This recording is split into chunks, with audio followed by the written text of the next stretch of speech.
everyone! Gecko here. What a lovely day for a walk. But woohoo! This hill's a bit steep. Mechanicals! Are you okay? Whew. I'm struggling a bit too. I should really get out to the garage more and do some exercise. Hey! The mechanicals have hitched a lift. How do I get on? Hey! Wait for me!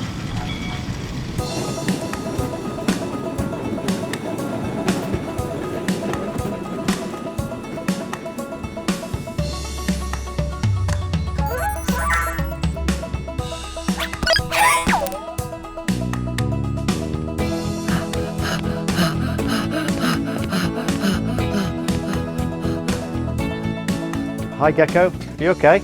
Welcome to the Great Orme Tramway. This is the halfway station. Halfway? You mean I'm not at the top yet?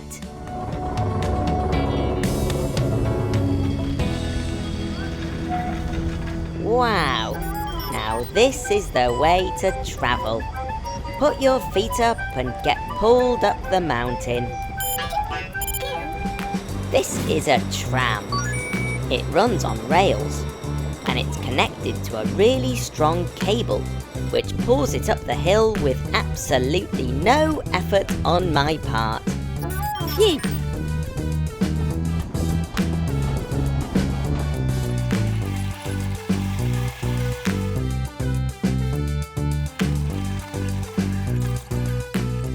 Wahey! We've reached the top. What a view! Up here, there's a cafe, a play area, and even an adventure golf course. Now, this tramway is very old. The Great Orme Tramway was built in 1902. That's over 100 years ago. It was before most people had cars to get around in, and the tramway was used to transport people and their things from the town of Llandudno below up to the mountain called the Great Orme.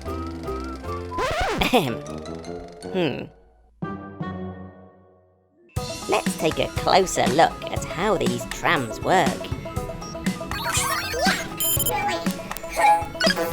What do you mean there's no engine?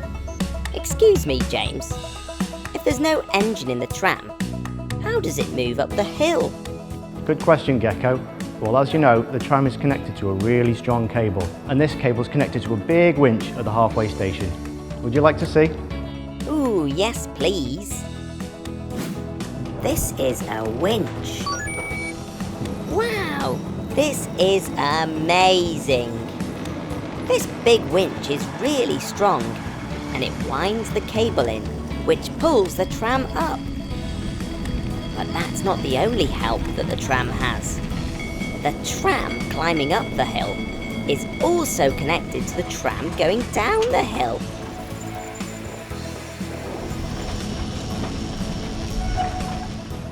An invisible force called gravity pulls the tram down the hill. Gravity is what keeps us on the ground.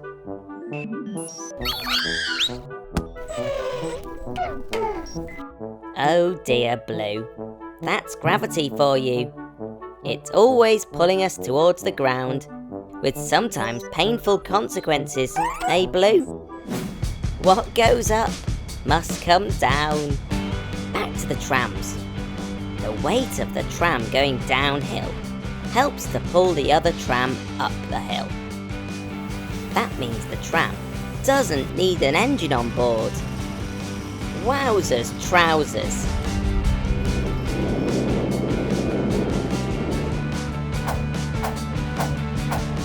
It takes real teamwork to keep the tram running. The winchman controls how fast and how slow the trams get pulled up and down the hill. But it's the driver on board the tram who gives the winchman the instructions. When the driver presses these buttons on board, A message is sent to the winchman to speed up or slow down the winch. Amazing!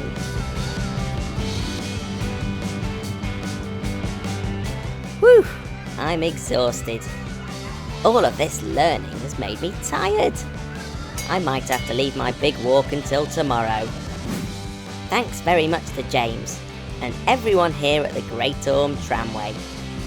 It's cheerio from Gecko. Bye! Hello everyone, Gecko here. Have you ever seen one of these before? It's a concrete mixer. These amazing construction trucks are used all over the world to help build roads, houses, and even schools. But how do they work? And why does this big drum have to spin around? Come on, let's find out. These big trucks are perfect for carrying and delivering a material called concrete. There's some wet concrete on the floor there. Watch out, Blue Mechanical! But what is concrete? Concrete is a mix of sand, water, and cement. Cement's a bit like glue. Something amazing happens when you mix these three things together. They become concrete. And when it's dry, it's as hard as rock. Blue, were you paying attention to what I was just saying? Concrete is rock solid when it sets. Oh dear, Blue. It looks like you're stuck fast. This is why concrete mixers are the only trucks that can carry concrete. To stop it from setting and turning rock hard, you have to keep mixing it. This is the drum, and it's where the concrete is stored. Connected to the drum is a gearbox and motor, which spins it this way and that way. Rollers on the other end of the drum keep everything turning nice and smoothly. This part here is called the hopper, and it's where the concrete gets poured into the drum. There's Danny. He's the driver of this truck. He's off to pick up a fresh batch from the concrete plant. He reverses carefully into the loading bay. To load up, Danny has to perfectly line up the hopper with the loading chute. Up in the plant control room, they can create just the right mix for Danny's batch. Then it's time to load up.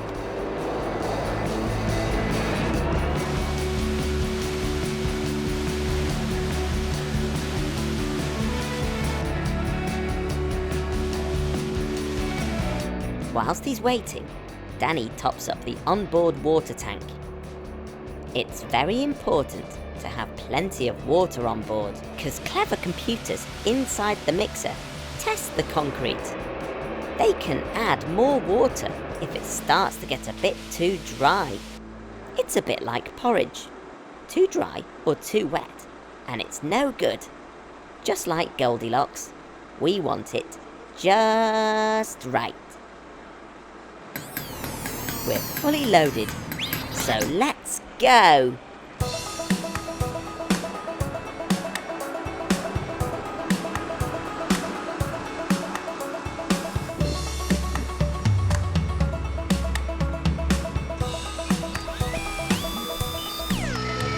Mechanicals! That's a very dangerous place to stand. You should never stand that close to a big truck like this. And even with all his mirrors and cameras, Danny can't see you there if he's turning. It's much safer to stand further away from the mixer.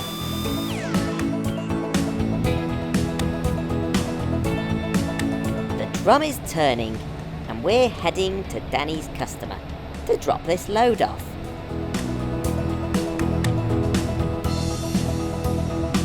At this huge factory, they make massive buildings out of concrete, so they need lots and lots of concrete mixers visiting all the time. inside the drum, there's blades that mix the concrete as it turns. To empty the load, Danny makes the drum spin the opposite way, which pushes the concrete mix out. The concrete is emptied into this big container, which can be moved around the factory with huge cranes.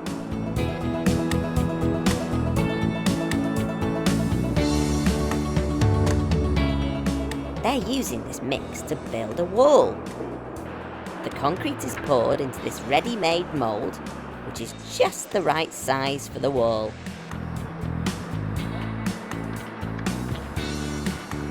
Just a few days later, and the concrete has properly set. Now it looks a lot more like a wall.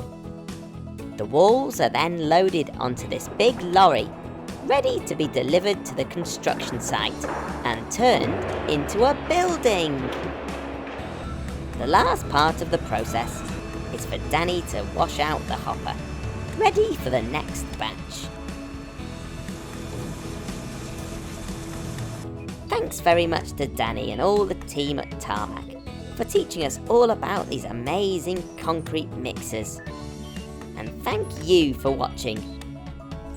To watch more videos from me, just tap here. For now, it's cheerio from Gecko. Bye!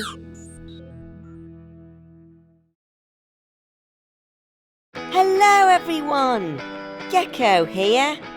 I'm so excited because today we're off to visit Diggerland, which is a super duper fun place full of diggers.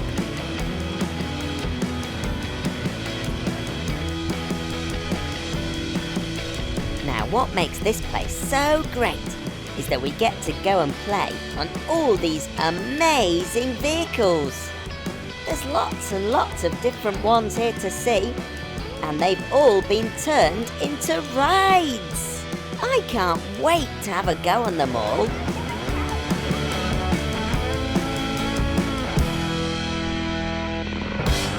Ooh, look! Here's a big spinny digger. Gosh, it's making me dizzy just looking at it. Can you guess what it's called? It's Spin Dizzy. Normally, a digger's used to make big holes in the ground, but here at Diggerland, they've changed it so it can spin brave people round and round and high up into the sky. Wowzers! It looks like they're having a great time up there. It's my turn now. Wow!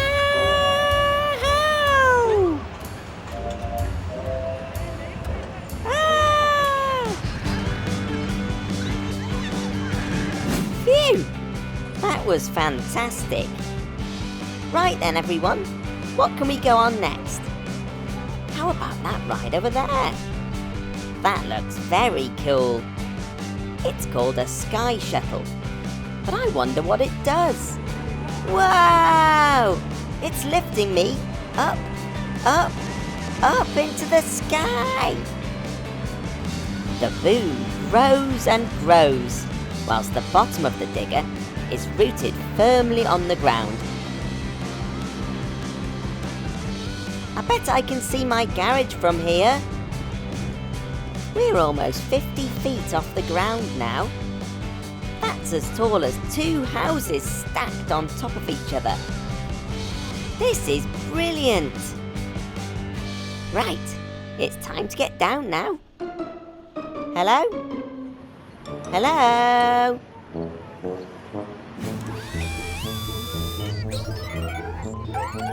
Nice to see you, mechanicals. But don't get too close there. You might end up buried in dirt. We're allowed to climb aboard these giant diggers and have fun operating them. Just jump in, belt up, and take control. Pull the joystick one way, and it lifts the boom. The other way, and it drops down. This joystick tilts the bucket on the end and scoops, lifts, and dumps the soil in a big pile. Making a mess has never been so much fun. I bet Danny the Digger would love to play in here too.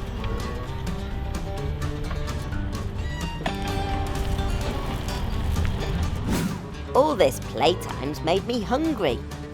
Time for my favourite, lime-flavoured ice cream. Lovely. I think I'll just watch this next one whilst I'm eating. See here, children can even drive skid loaders around a special track. They might not be fast, but they're lots of fun to drive. Just grab hold of the joysticks again, push forward and steer. Ha-ha! How's your driving? Don't crash! Skid loaders are normally used for all sorts of tasks on the construction site. They're known as the jack of all trades, as they can be fitted with lots of different attachments on the front for all sorts of jobs. Right, gang, I'm going on a little ride on the ground shuttle, but I think it's going to get a bit bumpy. This carriage I'm sitting in has been specially made to take people for a ride around a fun course. Wahey! Woohoo! What a ride! I had a blast on that. There's just so much to do here at Diggerland. There's a hooker duck and skittle bashing. There's tyre stacking using a loader. Whoa, don't make it tip. You can drive dumper trucks. And mini tractors. Oops, oh dear. And you can ride go-karts. A train. And mini Land Rovers.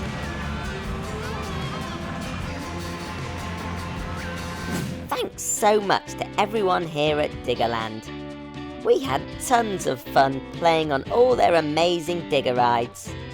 For now, it's cheerio from Gecko. Bye! Hello everyone, Gecko here. I've got something amazing to show you today.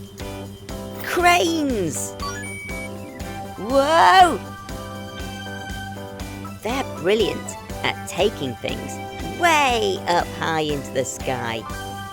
If you've ever seen a tall building being built, then you might have seen a crane. They're not very good at hiding. They can almost reach the clouds. And they're able to lift heavy objects onto the tops of buildings.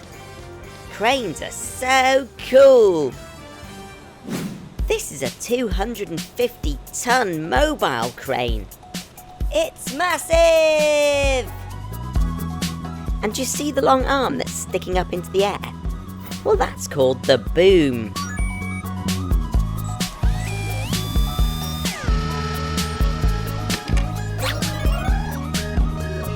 There's lots of different types of cranes, but let's see what makes this one special. Whoa! This yellow crane's got loads of wheels. Maybe as many as Larry the lorry. This means it can drive down the road to all sorts of construction sites. They're places where buildings are built. But I wonder, how does it go under bridges with that really tall boom on top? That's it, Blue. You fold it away. This is Ian, and he's the operator of this crane. The crane can move up and down,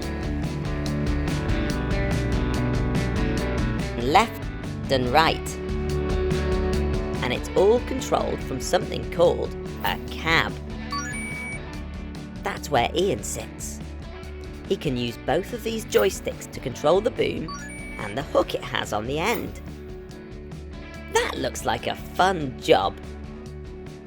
Can you see what he's doing? By pulling the joystick in his left hand backwards, the boom is shrinking. Wowzers!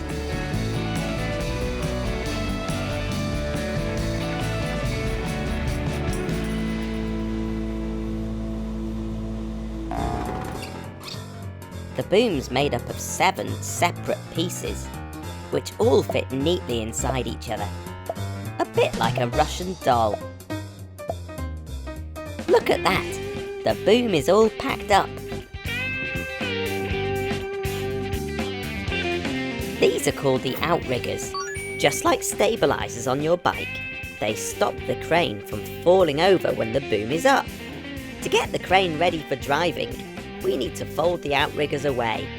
Ian uses this control panel to fold them up, making them disappear inside the side of the truck.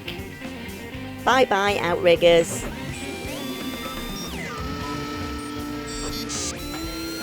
The outriggers were sitting on special mats, which stopped the super heavy crane from cracking the floor underneath. Ian neatly packs them away at the back of the truck.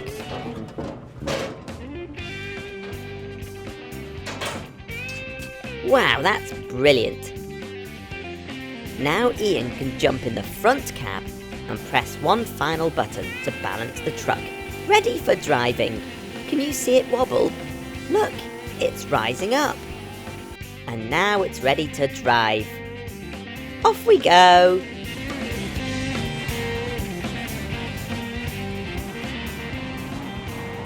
Ian's had the call, and we're now on our way to a construction site to help the builders. Lift it high, lift it, lift it, lift it high, say lift it high, lift it high, lift it high, lift it high, high, high in the sky, lift it high, high, high in the sky, lift it high, lift it high, lift it high. Down on the construction site they're building everywhere, but when the building gets too high they all take extra care. Here to save the day is the massive yellow crane. It's time for the boom and hook to come and take the strain. Lift it high, lift it high, lift it high, high, high in the sky. Lift it high, high, high in the sky. Lift it high, lift it high, lift it high. Lift it high, lift it high, lift it high. Lift it, lift it, lift it high, say lift it high. Lift it high, say lift it high. Thanks very much to Ian and all the team here at John Such Cranes. You can subscribe to my channel by tapping here. For now, it's cheerio from Gecko. Bye! Hello everyone! Gecko here! And I'm so bonkers excited! Why? Because today I'm learning all about fire trucks at this amazing fire station. How cool is that? Fire trucks are used all over the world to help firefighters put out fires and rescue people who are trapped in hard-to-reach places. We're going to meet 2 different fire trucks today, and we get to meet the brilliant crew members of Lim Fire Station. These amazing fire trucks and firefighters are experts at, you guessed it, putting out fires. They use these super long wiggly hoses, a bit like what we see in the garden, but super powerful. And look, they even have special masks that protect them from the heat. This is Jay, and he's the watch manager, which is what they call the leader of the team. Firefighter Hill, door number 4. Also, I'd like to welcome Gecko, who's going to learn to be a firefighter for the day. Thanks for having me, White Watch. Well, look who's here. Blue and Green Mechanical have come to learn about fire trucks too. Make sure you 2 stay out of trouble, please. This is Laura and Ellen. They're both firefighters in White Watch.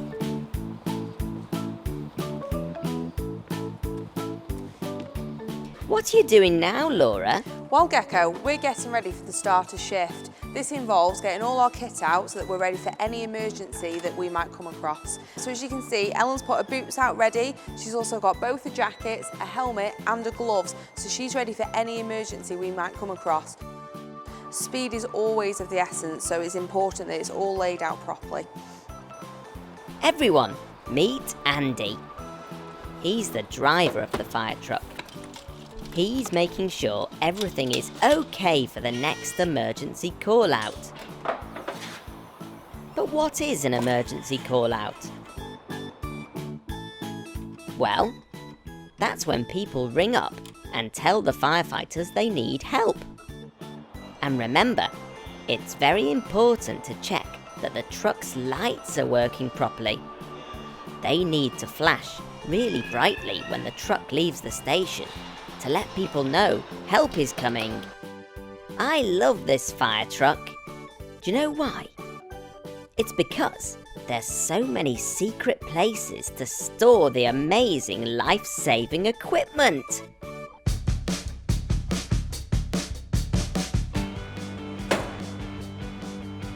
Look, Ellen and Laura are checking the hydraulic cutting equipment. These are like a big pair of scissors, but instead of cutting through paper, they cut through metal.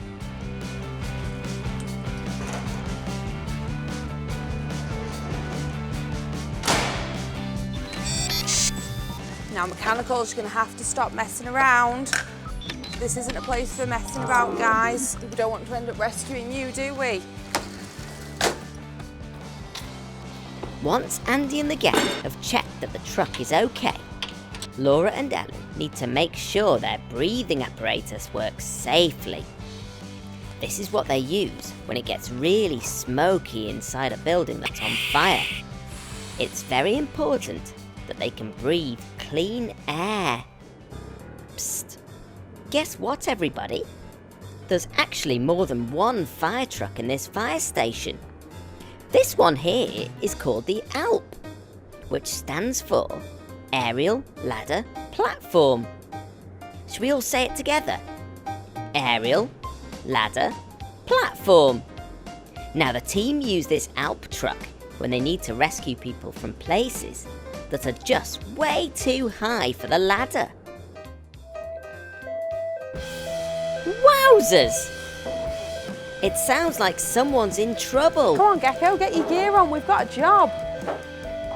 That's one of those emergency calls that we talked about a minute ago. Remember?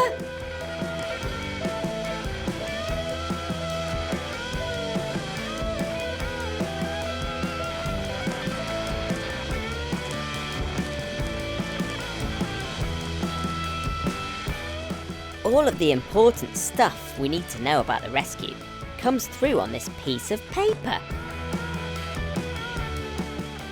Okay, all three appliances, mechanicals stuck at height, in limp. Oh no!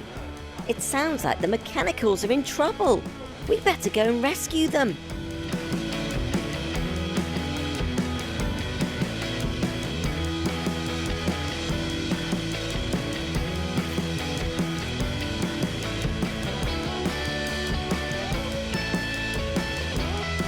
Now that we've got our kit on, it's time to move out.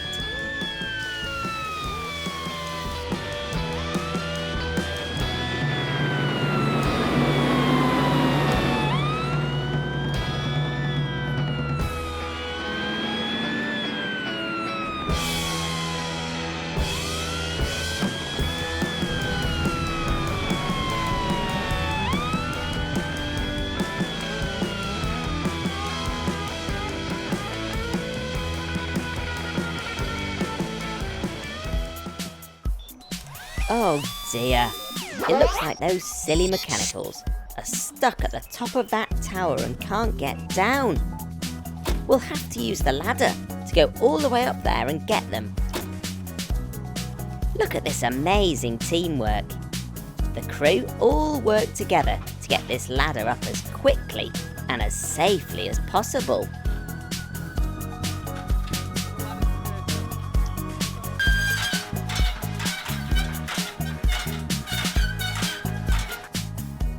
Oh dear, it looks like the ladder isn't quite high enough to reach the mechanicals.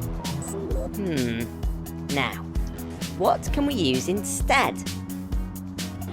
That's right, bring in the Alp! To make sure the Alp doesn't wobble, Andy and James use these controls to move these things called jacks out of the side of the truck.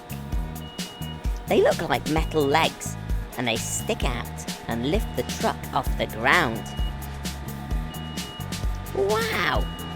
That's really heavy, but these jacks are so strong, they stop the Alp from falling over. Whoa, look at that! It's got super strength, like super mechanical. Once the Alp is stable, which means it won't wobble, Andy jumps into the operating seat. That's the one that works the machinery.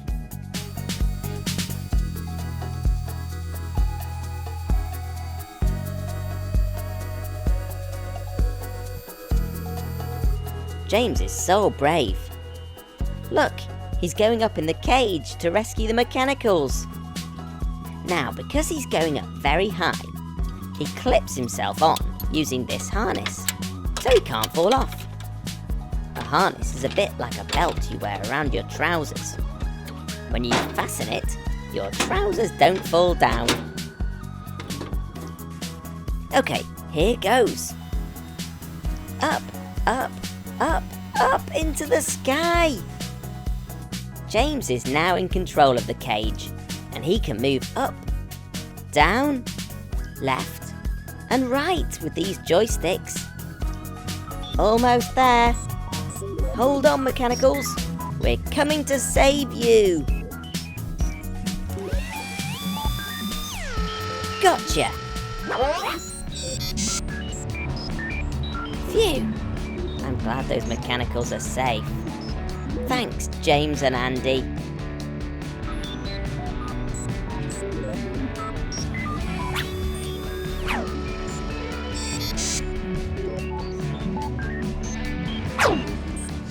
Okay, mechanicals, I hope you learnt your lesson there. You shouldn't be climbing up towers and being silly, because we've got other people to rescue, okay? I've loved spending time with the firefighters and the amazing fire trucks today. Let's say a big thank you to all the crew here at Lymm Fire Station for teaching us all about their awesome trucks. Until next time, everyone, it's cheerio from Gecko. Bye! Hello everyone, Gecko here. I'm back at the Hoylake Lifeboat Station with the RNLI to learn all about their amazing hovercraft. I can't wait to meet the crew and get stuck in. A hovercraft is an amphibious vehicle. Do you know what amphibious means? It means something that can go on land and in the water.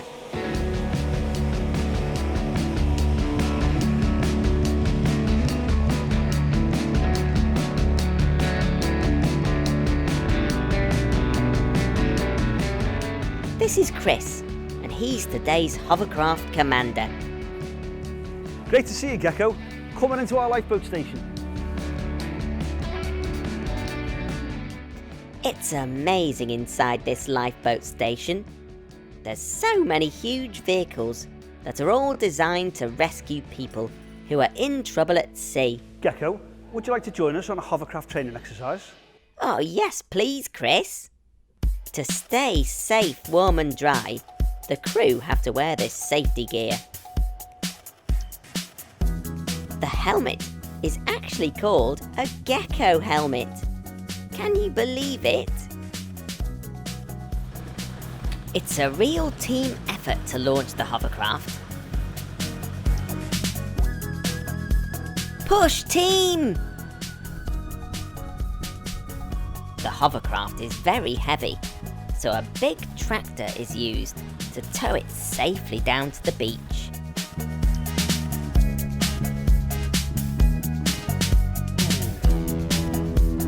Then, it's all hands on deck to unclip the hovercraft from the trailer and pump up the inflatable sponsons, which help the hovercraft float on water.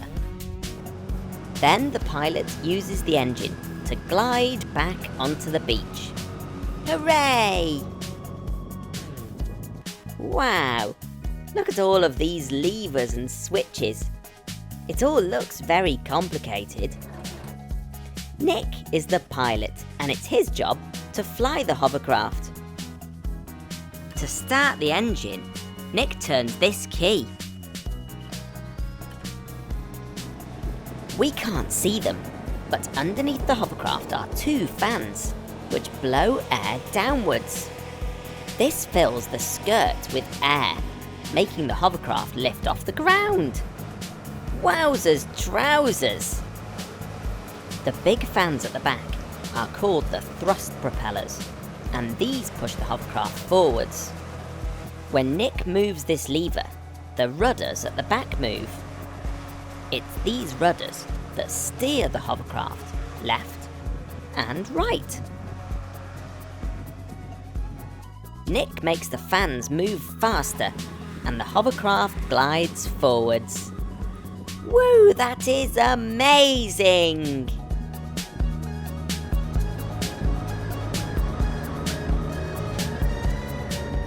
As commander of the hovercraft, it's Chris's job to check all around and give Nick instructions to help him fly the hovercraft safely. It's so fast and it's so noisy. Now I know why these Gecko helmets have microphones and headphones built into them. They allow us to talk and listen to each other. It feels like we're floating across the sand. And just like that, we're on the water. This hovercraft is amazing!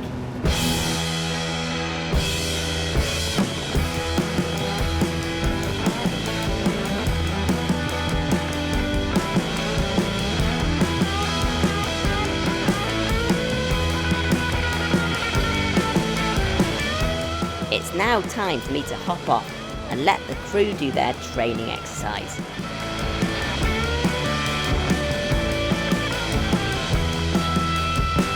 The RNLI is a charity set up to save lives at sea.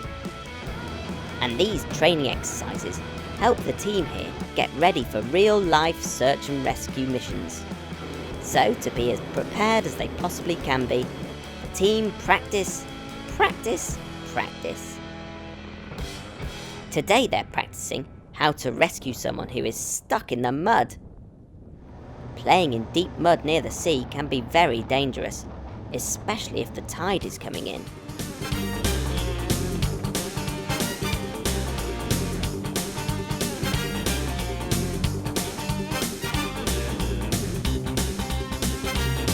Now that's what I call getting stuck in. Tides are the rise and fall of the levels of the sea. This is something that's happening all of the time, which means that if you're stuck in the mud on the beach, the tide might come in and surround you with water. It's very important to respect the water and make sure you check when the tide is coming in, to make sure you're safe when you're at the beach. Well done, team. Another successful training mission. Oh dear, it looks like the mechanicals haven't checked the tide times, and they're stranded on this island. It looks like there's a storm coming too. Luckily, the hovercraft is the perfect rescue vehicle. Jump aboard, mechanicals.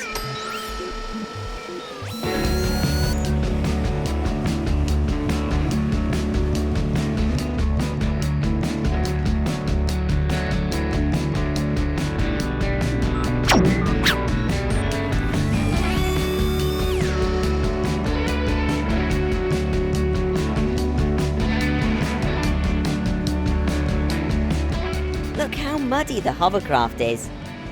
All that whizzing about in the sand and sea is dirty work. Every time the hovercraft is called into action, the RNLI crew take great care to make sure it's cleaned up and ready to be used again. Here in the nice dry lifeboat station is the perfect place for the hovercraft to sleep for the night. Thank you very much to the fabulous crew from RNLI Hoylake for allowing me to spend the day with them and their amazing hovercraft. It's been absolutely brilliant. I'll see you again soon. Bye!